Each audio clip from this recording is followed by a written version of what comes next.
Thank you for watching Chasing Dawn.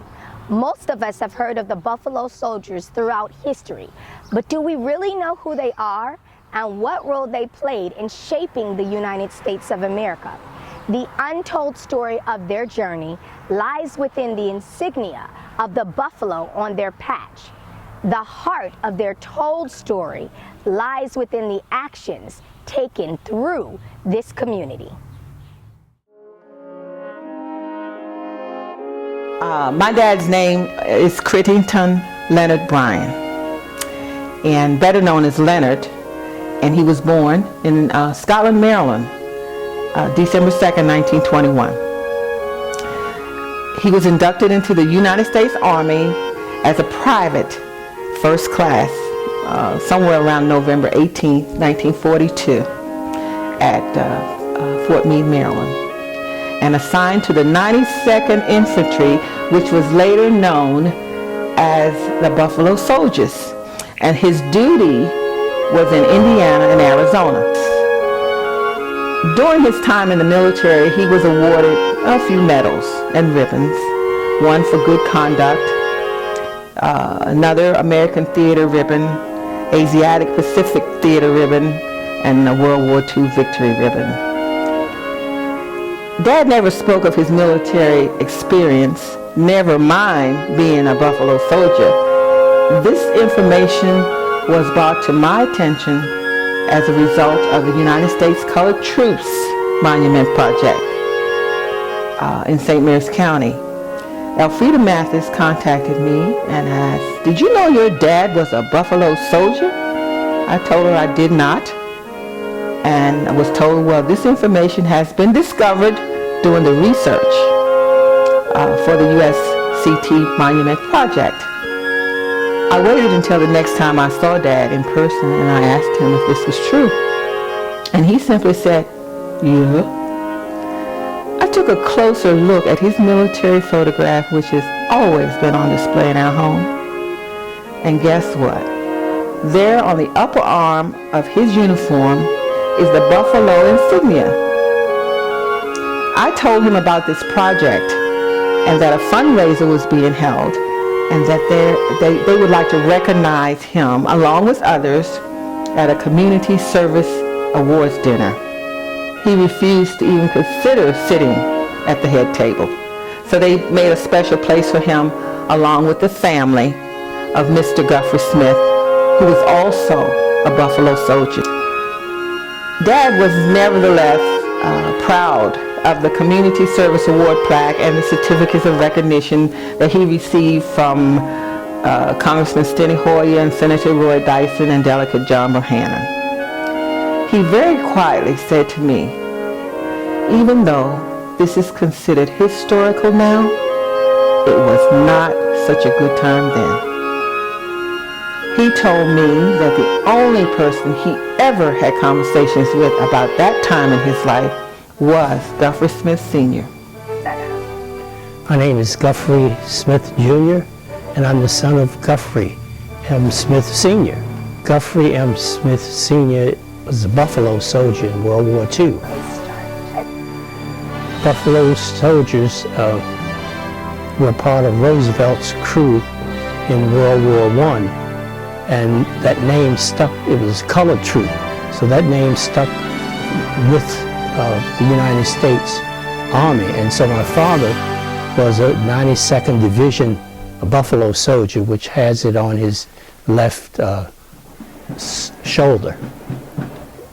The significance of the Buffalo Soldiers in World War II, they were the forerunners in terms of going into a territory to take over to fight the Germans. And so my father was on a forward infantry to clear the way for other soldiers. And so they took initiatives in many of the battles as the frontline infantry to go forward and fight the enemy. I think probably the United States would have won, but they would have taken longer, because my father and their division was very, very fierce. They had something to prove, I feel, that they were counted on. And so I think that they would, United States would probably won, but I think the colored troops, 92nd Division, played a significant role in shortening the time period.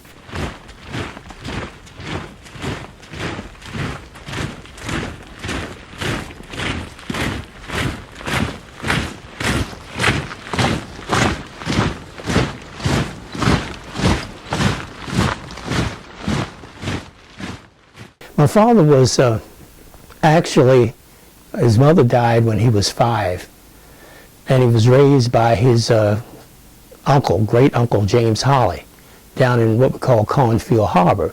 So he had to do all kinds of chores and help take care of the family and work with James Holly, who was a sort of a shrewd guy. He was really, really tough, and my father had to make sure that he pleased him. So he had many, many types of jobs, and he worked for people out in the community. He was always a hard worker and wanted to be approved.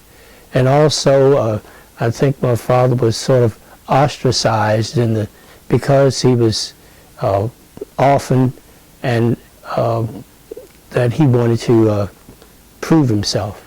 Well, I think a lot of it came from James Holly, his uncle, who they were staunch Republicans, and they felt strongly about their country, even though they were being ostracized, but they felt that this was a place where they could be free. And so they gladly went out to protect their country. And I think a lot of it comes from the people he was around in the community, that spirit of loving their country. Even though many times were hard, they still loved their country. My father's stories were few because it was a hurtful time.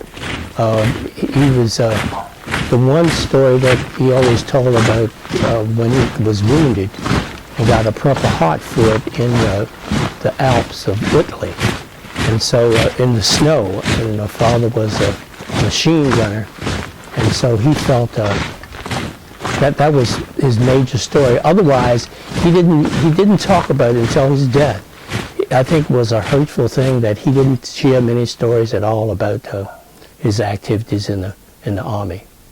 I think that he respected the Army because that's where he got his GED. He didn't have a high school degree. I think it also provided opportunity for him to show his leadership. Even though he was young, I think he respected that. And they preached working as a team. I think that those traits and those kinds of things that he enjoyed, or that those were the big things in his life. And I think he liked discipline. I think that he liked to follow orders and give orders. I think that was one of the major things. Well, I think that recognizing what the Army and what the armed forces did to protect the country and to protect the freedoms of all was paramount in his mind. So he loved, Memorial Day, when he dressed up in his hat, and a lot of them would dress up in their uniforms. And I think having that acceptance after so many years was very, very meaningful. Now, in terms of the 92nd, I don't think there was much, he didn't say too much about that. He was just proud. He was just proud to be a Buffalo soldier.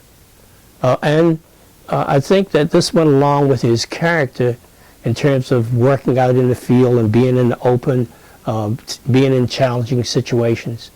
He didn't hop on that too much in terms of being a Buffalo soldier. As I said earlier, he had some strong feelings about, I think it brought back feelings that he didn't necessarily want to dealing with. I think he ended up by just being out in the community trying to make a difference. And I think that carried over into a lot of us. He was always in the civic activities in terms of politics, or whether it be 4-H club leader, the church, buses, schools, all kinds of things like that. I think that he just wanted to be a good model. And I think that that is probably some of the general types of things, because he always looked at that experience. I think just surviving that really was a great experience, and I think he wanted us to share that. And in the meantime, he gave a lot of us opportunities to experience various things in terms of perseverance. Well, he would tell stories about his survival, being with an uncle, always thinking ahead and trying to accomplish tasks in the easiest way possible. If he had to, he shared with me, for instance, if we were digging potatoes, he would show you all the knacks or ways of doing it in an easy way, from plowing the potatoes up to harvesting them to making sure they weren't bruised. So anything he did, he said, if you had to dig a ditch, be the best at it. And so that's the kind of spirit that wherever he went, and with us, he showed that and had those high expectations for us to do a good job. And I think that's what one of the things that he passed on, is to make sure that whatever you do, that you be the best at it. And do it not for necessarily for your satisfaction, but for mankind's. He had a vision. I think my father always had a vision of going somewhere and doing things. I think like a lot of people can see things or read things, but he was a doer. And so in that, he wanted to lead a life, not just for his family, but for the community, to show that you can maybe not have things or be often and still accomplish things.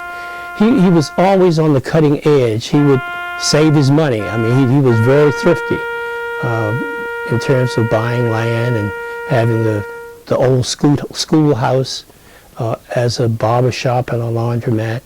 He bought buses.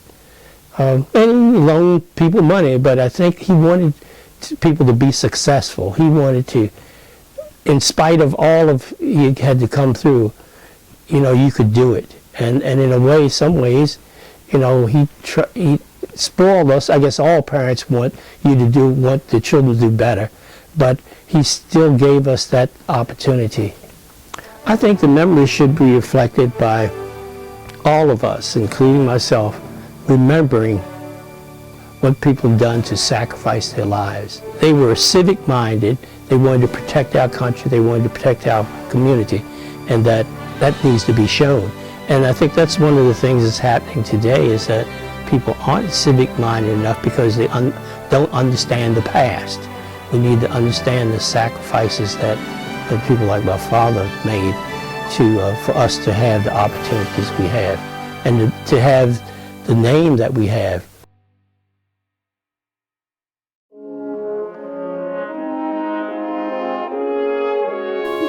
Dad was, he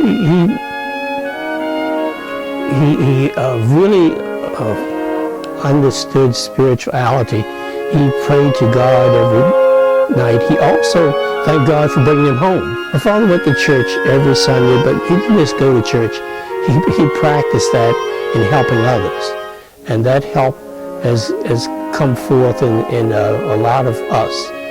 But I think the driving force was probably God. I think there's a certain pride that people have when they see a uniform. And people don't realize a lot of times the significance that some of the early African Americans made in history. And then how they recognized that and said, well, we're all colored unit, and that we want to be recognized as the 92nd Division, the Buffalo Soldier.